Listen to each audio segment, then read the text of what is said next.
Assalamualaikum warahmatullahi wabarakatuh. Selamat berjumpa kembali di mata kuliah Analisa dan Perancangan Sistem Informasi. Pada pertemuan ke-14 ini kita akan membahas mengenai perancangan kode dan struktur menu. Mari kita simak pembelajaran pada hari ini.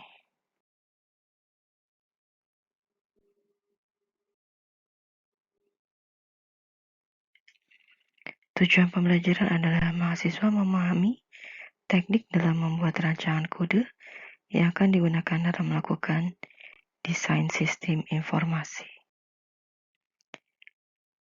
Sebelumnya kita akan membahas dulu mengenai teknik pengkodean, di mana kode digunakan untuk mengklasifikasikan data, memasukkan data ke dalam komputer, dan untuk mengambil bermacam-macam informasi yang berhubungan dengannya.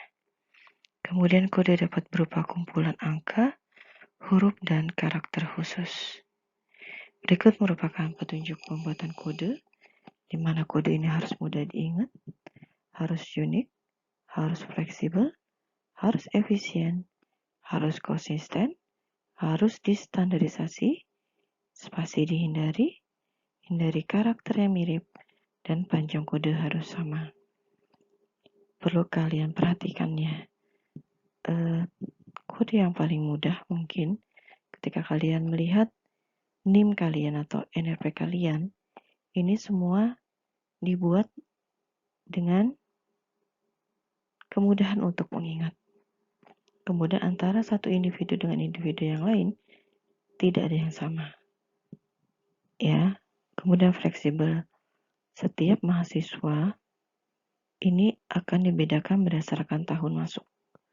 Ya, jadi nanti kalau ada mahasiswa baru lagi, yang di depannya saja yang berubah.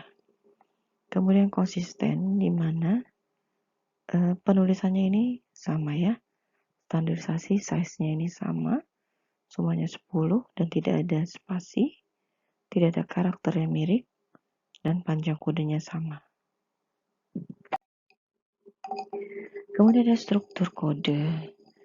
Kode ini digunakan untuk tujuan mengklasifikasikan data, masukkan data ke dalam komputer, dan untuk mengambil bermacam-macam informasi. Kode dapat dibentuk dari kumpulan angka, huruf, dan karakter-karakter khusus. Misalnya @ cross, $, dan sebagainya. Kode dapat berupa angka numerik, ya disebut juga dengan numeric code, atau huruf alphabetic code, dan gabungan dari angka, huruf, dan karakter khusus, atau alphanumeric code, serta kode batang atau barcode. Ya, jadi kalau barcode mungkin seperti yang kalian lihat ya, kok kita sedang belanja, ini biasanya mereka rata-rata menggunakan barcode. Kemudian ada petunjuk dalam pembuatan kode, harus mudah diingat, unik, fleksibel, efisien, konsisten, harus distandarisasi, spasi dan karakter mirip dihindari, kemudian panjang kode harus sama.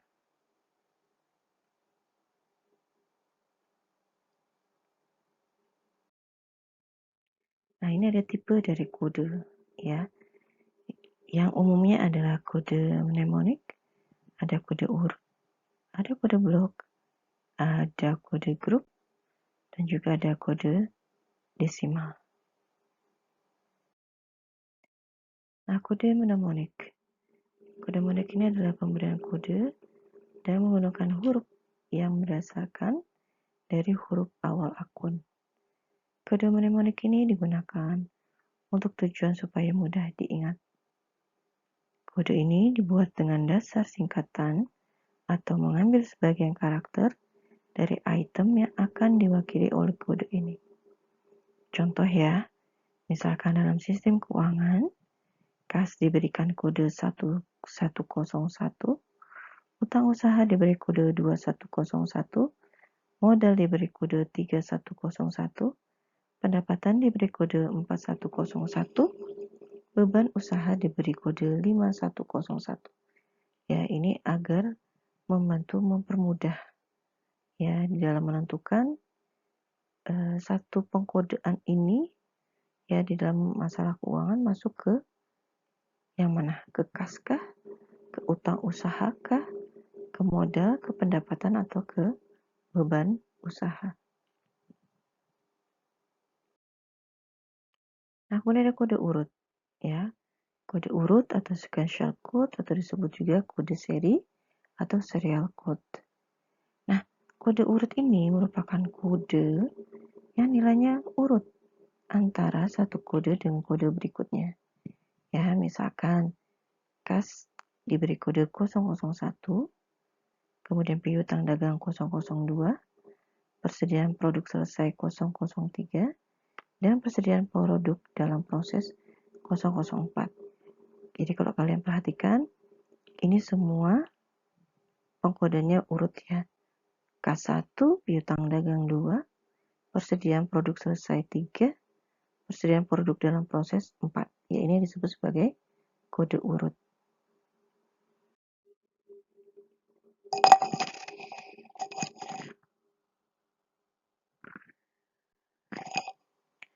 Nah, kemudian kode urut memiliki kebaikan sebagai berikut.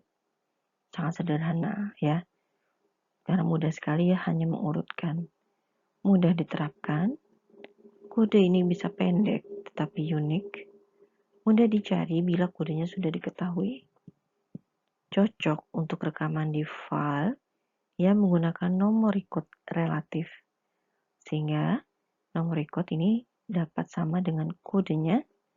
Dengan demikian filenya tidak perlu dilakukan indexing. Kemudian baik untuk pengendalian karena kode yang hilang ini dapat mudah diketahui. Namun, kode urut ini memiliki kelemahan. Ya, adapun kelemahannya sebagai berikut. Di mana penambahan kode ini hanya dapat ditambahkan pada akhir urutan dan tidak dapat disisipkan. Itu tadi ya kelemahannya. Karena tadi ya, K1, hutang 2, dan seterusnya. Jadi kalau ada yang terlewat, ini tidak bisa disisipkan. Kemudian tidak mempunyai dasar logika tentang informasi item yang diwakilinya, kecuali hanya berdasarkan urutan saja. Ya, jadi bisa serampangannya untuk urutannya. Kemudian tidak fleksibel bila terjadi perubahan kode. Ya, karena memang tadi hanya urut. Jadi kalau misalkan kita mau menambahkan ada transaksi baru, misalkan agak kesulitan. Ya, jadi untuk kode urut ini tidak fleksibel disebutnya ya.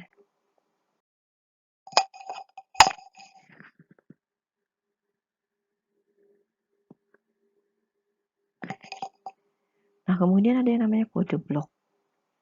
Ya, kode blok ini mengklasifikasikan item ke dalam kelompok blok atau rank.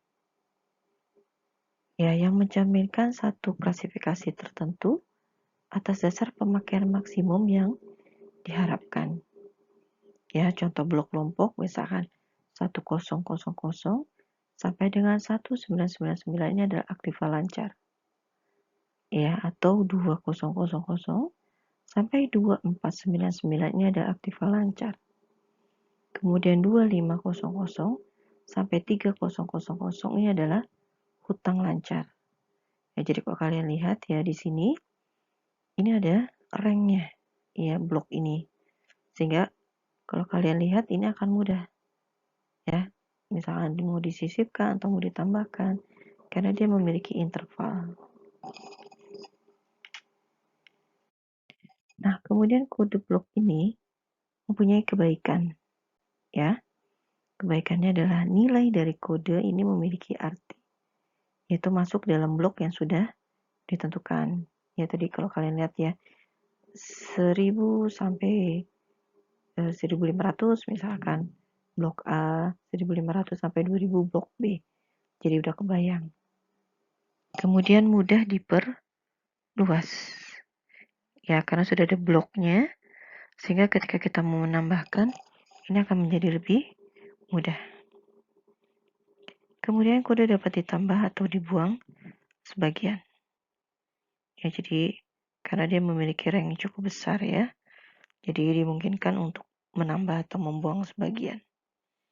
Kemudian proses pembuatan laporan keuangan dapat dilakukan dengan lebih mudah karena tiap-tiap kelompok rekening dapat diketahui dari blok kodenya. Ya, jadi proses pembuatan laporan keuangan ini akan menjadi lebih mudah. Nah, kemudian ada kode grup ya atau grup code. Ini adalah kode yang berdasarkan field-field dan tiap field kode mempunyai arti. Nah, contoh yang paling sering kita temukan misalkan untuk kode nomor induk mahasiswa. Misalkan 121000001 di mana 2 digit dari kiri menunjukkan jurusan yang diambil, 2 digit berikutnya merupakan tahun masuk, dan digit berikutnya menunjukkan nomor urut mahasiswa. Ya, jadi ini yang disebut sebagai kode grup. Kemudian kode grup mempunyai kebaikan, nilai dari kode ini mempunyai arti, mudah diperluas, dapat ditambah atau dibuang sebagian, kemudian dapat menunjukkan panjang dari data.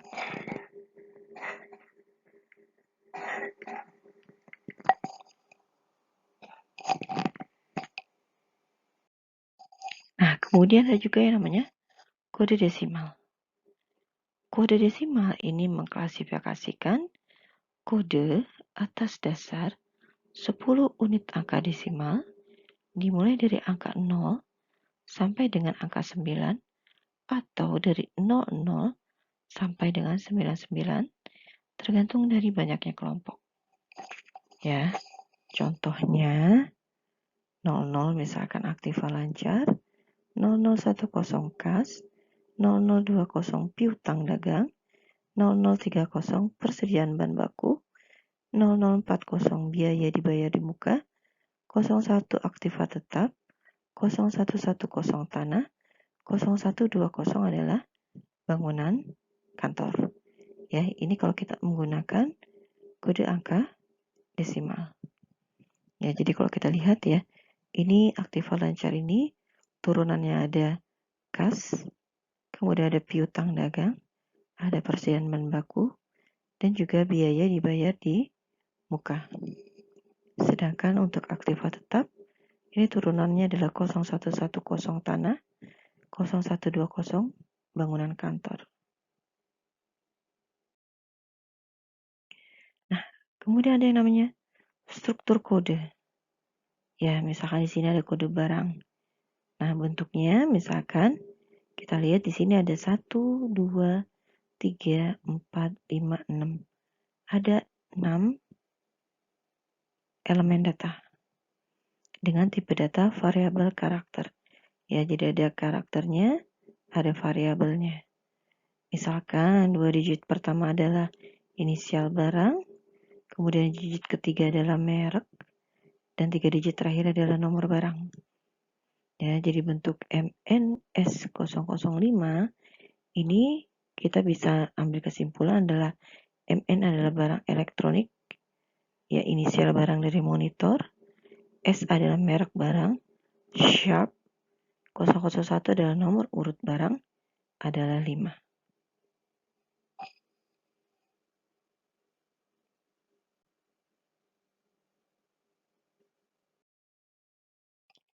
Nah, ini ada contoh struktur kode yang kedua ya. Misalkan ada kode NIM, bentuknya 19105120015 dengan tipe data adalah integer. Berarti nanti untuk visualisasinya setiap elemen data dengan angka 9. Ya. Nah, misalkan 2 digit pertama adalah tahun masuk, 2 digit kedua adalah semester masuk, kemudian ada fakultas, ya 1 digit, kemudian 2 digit berikutnya adalah program studi, dan 3 digit terakhir adalah nomor urut. Ya, misalkan keterangannya 19 ini adalah tahun masuk mahasiswa, 10 adalah semester gasal, 5 adalah fakultas, 12 adalah program studi, dan 15 ini adalah nomor urut mahasiswa.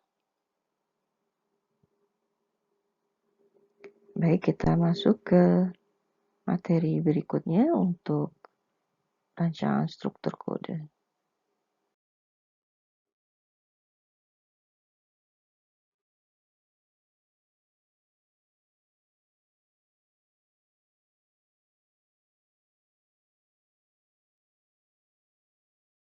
Baik, kita lanjutkan materi perkuliahan pada hari ini mengenai perancangan kode. Kita masuk pengenalan pemrosesan transaksi.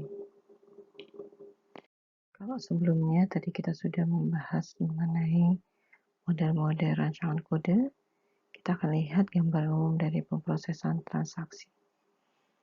Ya, transaksi adalah kegiatan ekonomi yang mempengaruhi aktiva dan ekuitas perusahaan, dicerminkan dalam akun-akunnya dan diukur dalam satuan mata uang.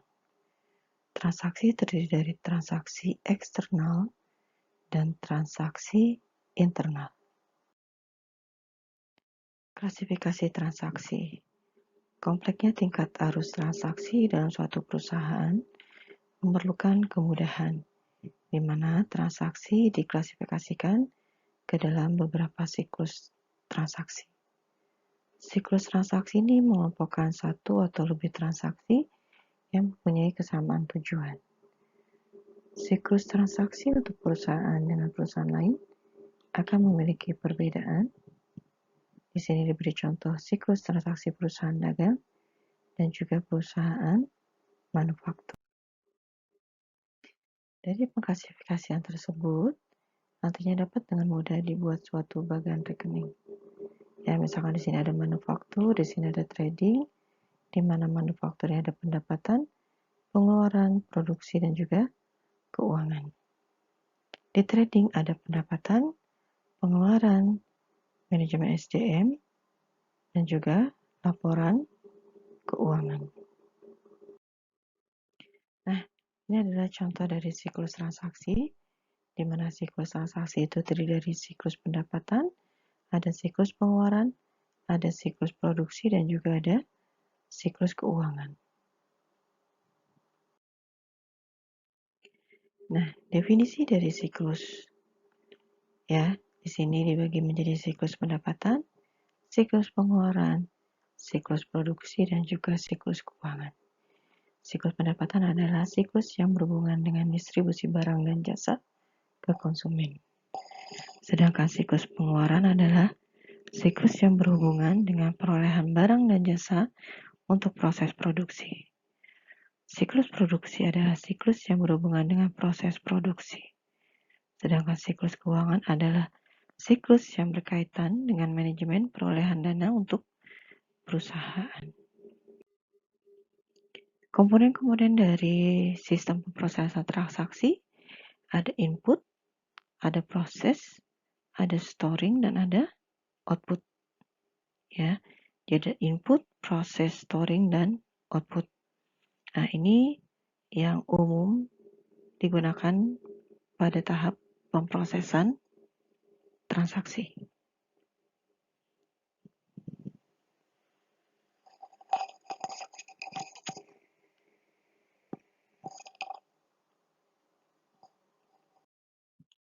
Nah, kemudian ada komponen sistem, ya. Jadi kalau tadi ada input, ini bisa terdiri dari order pelanggan, ada slip-slip penjualan, ada order pembelian, ada faktur, ada kartu jam kerja, dan juga kebutuhan-kebutuhan yang memang bisa dikategorikan sebagai input ke dalam sebuah sistem. Nah, kemudian ada pemrosesan, ya.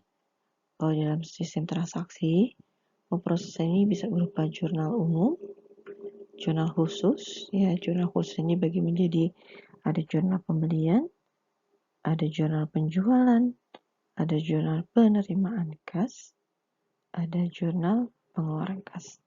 Ya, jadi umumnya Ini untuk pemrosesan dibuat menjadi dua ya pendekatan, menggunakan jurnal umum maupun menggunakan jurnal khusus.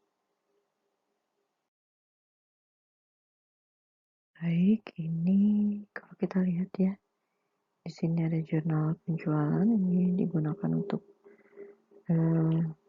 penjualan secara kredit ya. Jurnal pembelian untuk pembelian secara kredit. Ada jurnal penerimaan kas untuk mengikhtisarkan penerimaan kas. Ada jurnal pengeluaran kas untuk mengikhtisarkan pengeluaran kas.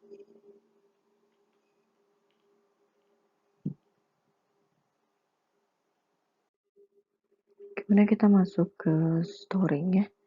Untuk penyimpanan, ini kita bisa menggunakan buku besar utama, buku besar pembantu, dan berkas-berkas transaksi ya, dan berkas master. Karena di dalam transaksi ini mau tidak mau, ketika menggunakan sistem informasi ini harus dilakukan proses penyimpanan. Nah, kemudian buku besar ini menghasilkan neraca saldo untuk menguji keakuratan dari catatan sebelumnya. Ya, berkas adalah kumpulan data yang terorganisasi, terdiri dari berkas transaksi, adalah kumpulan data masukan transaksi yang lebih bersifat sementara daripada permanen. Ada juga berkas master, ya ini memuat data permanen atau yang akan digunakan secara terus-menerus. Ya, jadi misalkan seperti pembelanjaan, pembelian gitu ya. Kalian beli di Indomaret itu biasa ada transaksi. Kemudian data harga itu adalah termasuk data master.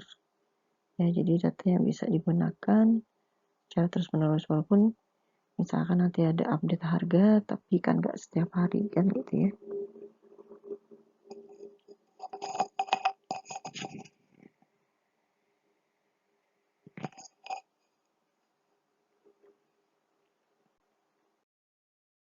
Nah, kemudian ada keluaran. Ya, keluaran ini bisa berbentuk neraca saldo, laporan keuangan, laporan operasional, dan juga laporan pembayaran cek. Nah, kemudian di sini ada sistem kode akun untuk pemrosesan transaksi, di mana divisi pengkodaan adalah untuk membantu dalam pengumpulan maupun pemrosesan transaksi, biasanya diberi suatu kode, ya, di mana kode adalah suatu kerangka yang menggunakan huruf atau angka atau kombinasi keduanya untuk memberikan tanda terhadap klasifikasi yang sebelumnya telah dibuat ya di dalam bagian rekening. Nah, ini kita biasanya memang membutuhkan pengkodaan ya dalam membuat jurnal ataupun laporan ya di dalam rekening yang akan kita buat.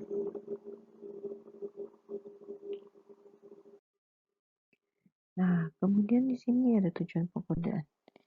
Di dalam perancangan rekening ini kita juga perlu melakukan proses pengkodaannya.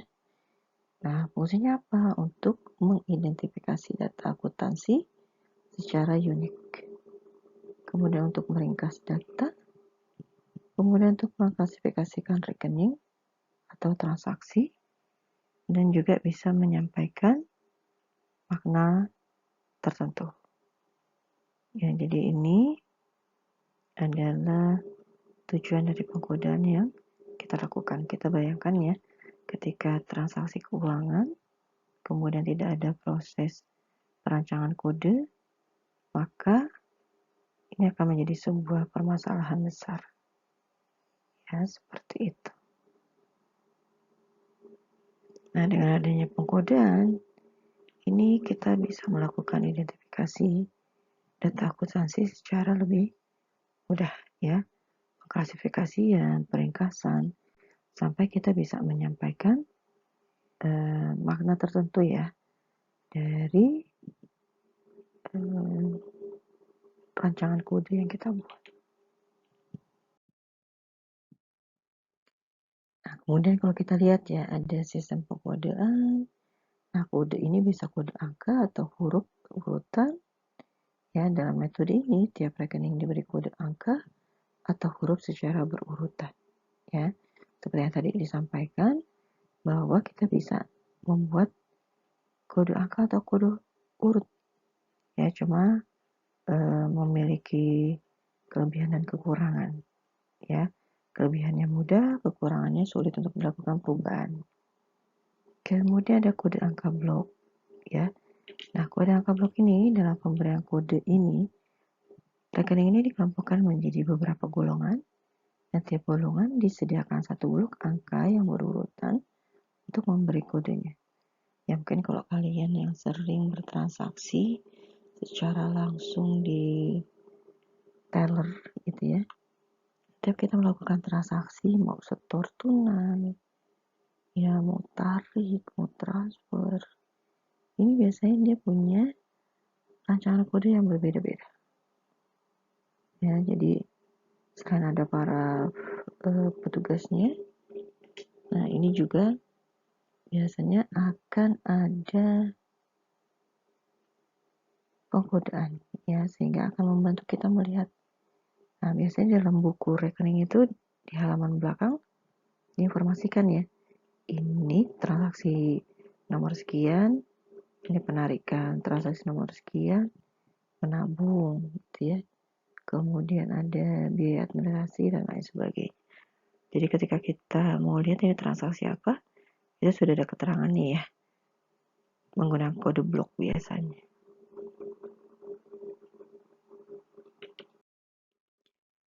Nah, kemudian ada kode angka kelompok ya. Ini kode kelompok ini diberikan dengan memberikan nomor kode untuk setiap kelompok, golongan, subgolongan, dan juga jenis rekening.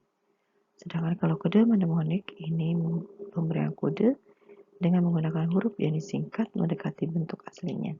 Misalkan aktiva lancar, AL, jurnal penjualan, JP, dan juga sebagainya ya. Jadi kalau kita lihat, ketika kita lupa, oh ini AL ini berarti aktiva lancar, atau JP ini berarti jurnal penjualan gitu ya, untuk membantu mempermudah mengingat. Nah, ini ada contoh kode blok. Ya, misalkan antara 100 sampai 199 adalah aktiva, 200 sampai 149 adalah utang, 250 sampai 299 adalah modal, 300 sampai 399 adalah pendapatan, 400 sampai 899 adalah biaya usaha, 900 sampai 999 adalah penghasilan dan rugi di luar usaha. Nah, kemudian setiap kelompok ini akan dipecah lagi nih menjadi golongan. Ya, antara 100 sampai 149 aktiva lancar, 150 sampai 159 investasi jangka panjang, 160 sampai 179 adalah aktiva tetap berwujud, 180 sampai 189 adalah aktiva tetap tidak berwujud. Nah, kemudian setiap golongan dipecah lagi menjadi sub golongan. Ya, 100 sampai 109 kas dan bank, 110 sampai 119 adalah piutang, 120 sampai 139 adalah persediaan barang. Nah, kemudian setiap golongan dirinci lagi nih menjadi jenis rekening. 100 adalah kas, 101 kas kecil, 102 bank BDN, 103 bank BNI. Ya, jadi sangat mudah sekali. Nah, kemudian ini ada contoh kode kelompok ya, misalkan aktiva nih. Dari aktiva ini bisa kita breakdown ya menjadi beberapa level ya. 111 aktiva lancar, 111 kas dan bank, kemudian 111 kas ya sampai dengan bank BNI. Nah, ini sampai bank BCA nih turunannya. Kemudian hampir sama dengan kelompok ya untuk contoh kode desimal, tapi tidak ada kode kelompok yang lebih dari 1 digit.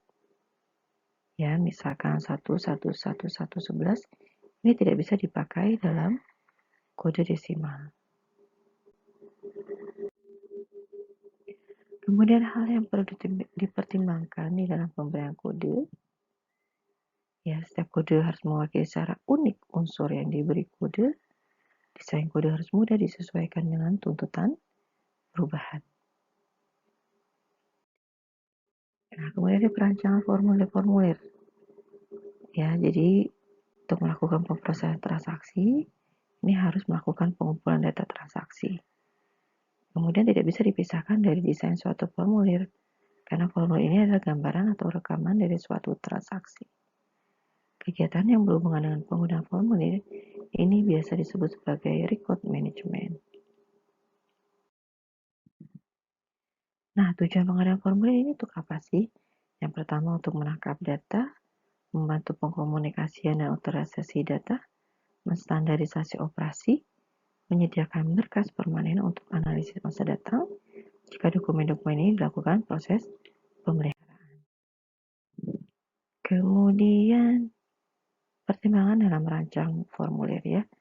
Yang pertama adalah menentukan kebutuhan formulir, kemudian merencanakan formulir yang akan dibuat, kemudian menentukan kuantitas kebutuhan dari formulir, mengawasi penggunaan formulir, kemudian menentukan jangka waktu penyimpanan dan pemusnahan, kemudian yang terakhir adalah menentukan alat untuk menyortir dan menyimpan formulir.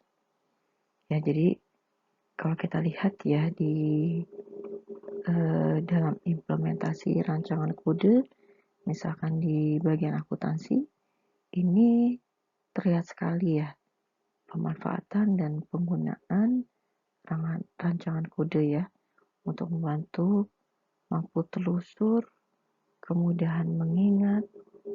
Ya, jadi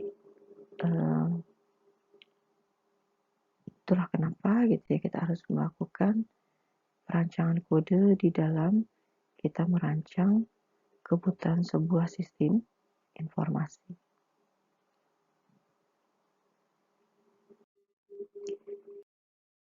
Kita akan coba belajar merancang kebutuhan kode ya. Misalkan kita mau merancang kode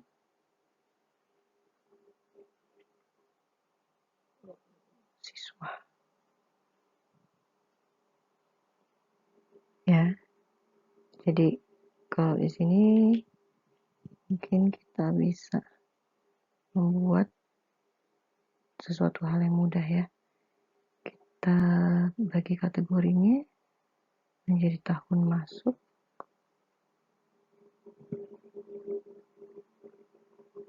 Oke.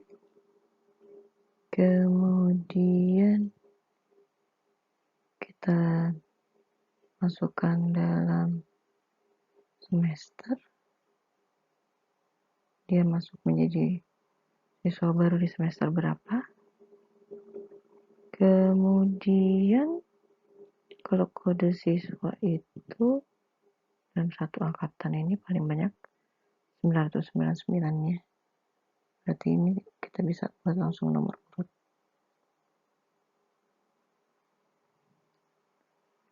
Nah, misalkan tahun masuk kita hanya butuh 2 digit saja ya. Berarti ini 2 digit. Semester ini pada semester 1 jadi 3 ya. Tapi tetap kita hanya butuh 1 digit saja. Dan nomor urut ini kita butuh 3 digit. Oke. Tahun masuk semester nomor urut ini semuanya bentuknya adalah angka ya, atau kita pakai integer.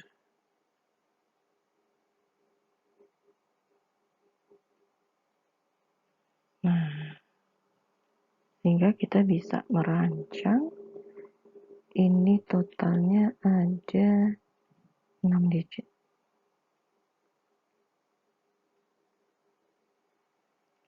Ya, sehingga kita bisa buat bentuknya seperti ini ya.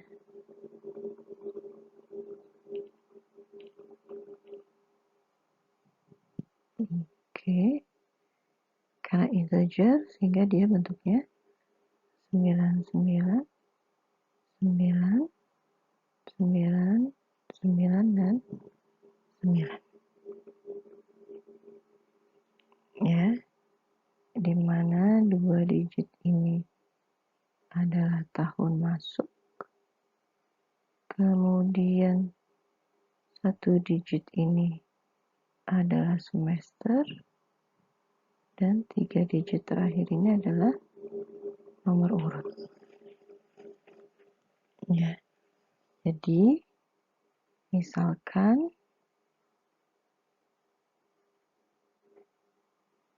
ya, jadi kita mau merancang kode siswa, pertama kita berpikir dulu untuk membedakan atau hal-hal yang unik supaya tidak setiap tahun ini berganti size, ukuran, jenis, dan sebagainya.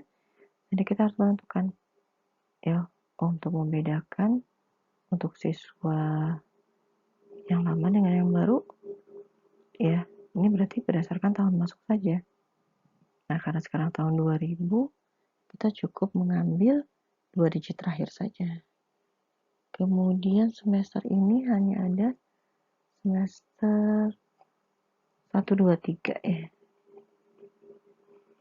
Seperti itu, atau kalau 4 juga bisa, tapi tetap dia di bawah 9.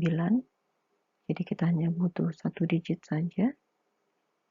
Nah, kemudian kita akan berpikir berapa banyak jumlah siswa yang akan diterima dalam setiap tahun ajaran. Ya, seperti itu. Jadi biasanya gitu ya, sekolah-sekolah ini kan hanya menerima paling banyak 48 dalam satu kelas. Ya, atau kalau dibulatkan jadi 50. Ya, kalau ada 5 kelas saja, 50 kali 5 baru 250. Ya, masih di bawah 999. Nah, kemudian kita perhatikan untuk setiap atribut ya, tahun masuk apakah dia tipenya variabel atau karakter, semester apakah variabel atau karakter, nomor urut apakah variabel atau karakter. Ya, nah kemudian kita sudah bisa menentukan, oh ternyata tahun masuk integer, semester juga integer, nomor urut integer. Kemudian kita jumlahkan berapa banyak digit yang kita perlukan.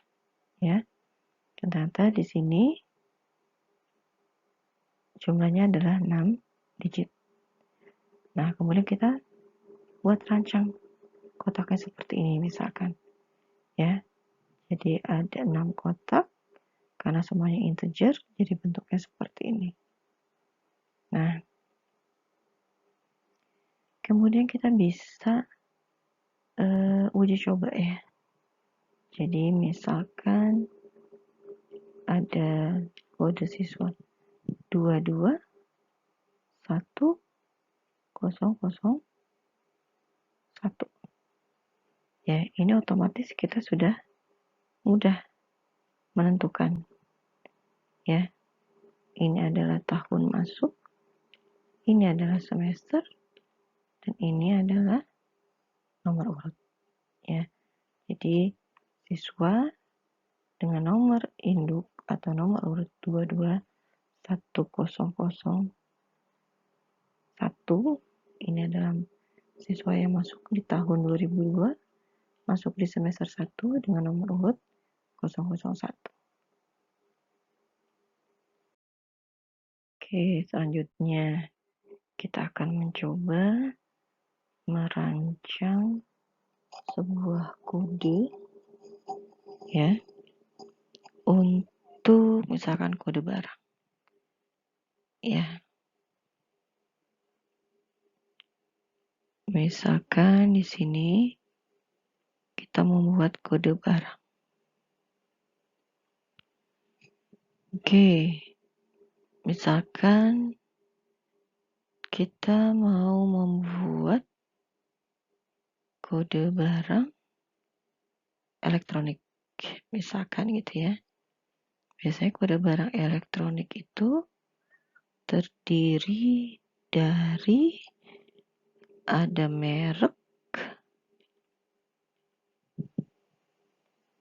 ada tipe, ya, ada merek, ada tipe, kemudian ada jenis, sampai nomor urutnya. Ya, misalkan di sini, nah, misalkan ada merek Sharp, ya misalkan tipenya televisi, jenisnya flat. Nah, ini nomor urutnya flatnya itu banyak ya, ukurannya dan sebagainya. Misalkan untuk satu tipe TV ini bisa terdiri dari 10 jenis. Ya. Jadi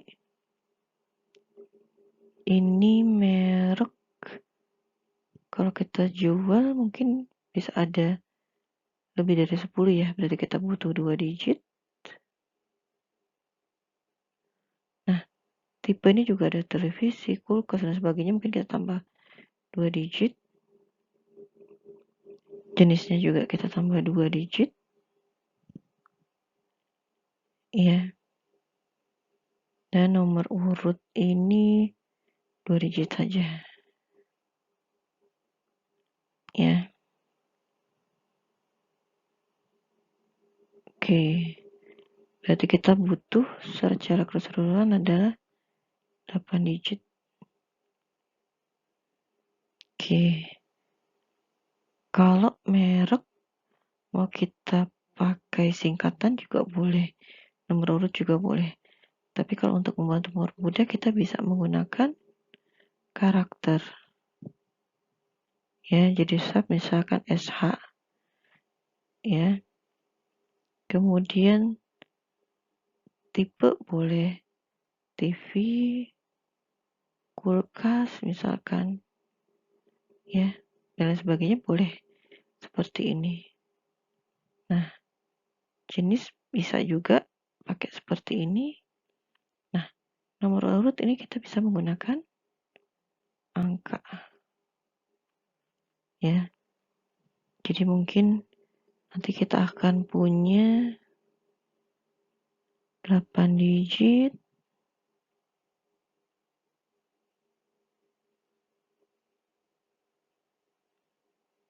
Ya. Ada 8 digit, misalkan di depannya ini berarti merek.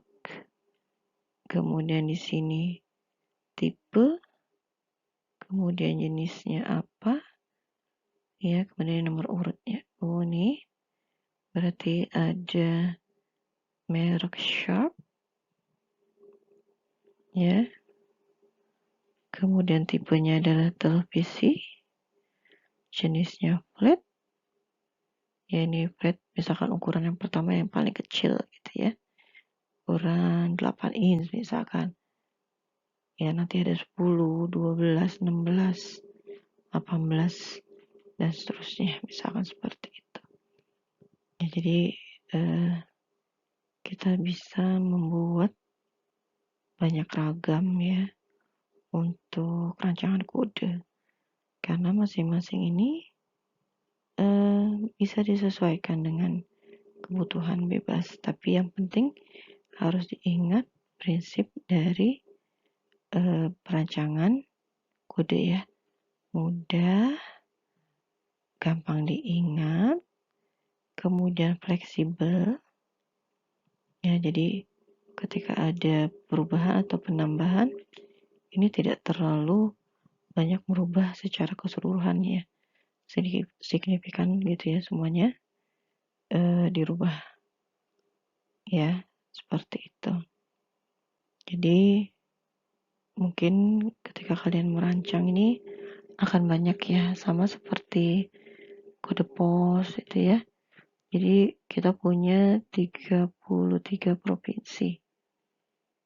Nah, bagaimana membantu mempermudah Pak Pos gitu ya untuk mengirim barang? Akhirnya dibuatlah blok-blok code gitu ya untuk kode pos. Sehingga saat pengiriman surat ini menjadi lebih efektif dan efisien.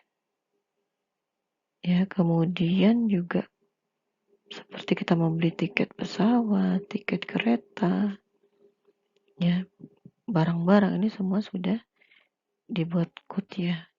Dan rata-rata itu menggunakan barcode. Ya, jadi kita hanya tinggal scanning dari code yang ada gitu ya.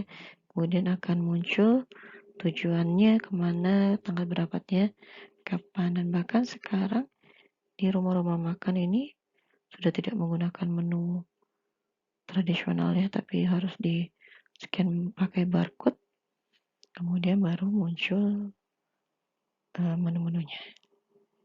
Oke ya, baik, ini adalah contoh studi kasus ya, mudah-mudahan bisa terbayang apa yang harus kalian kerjakan nanti ketika merancang sebuah rancangan kode.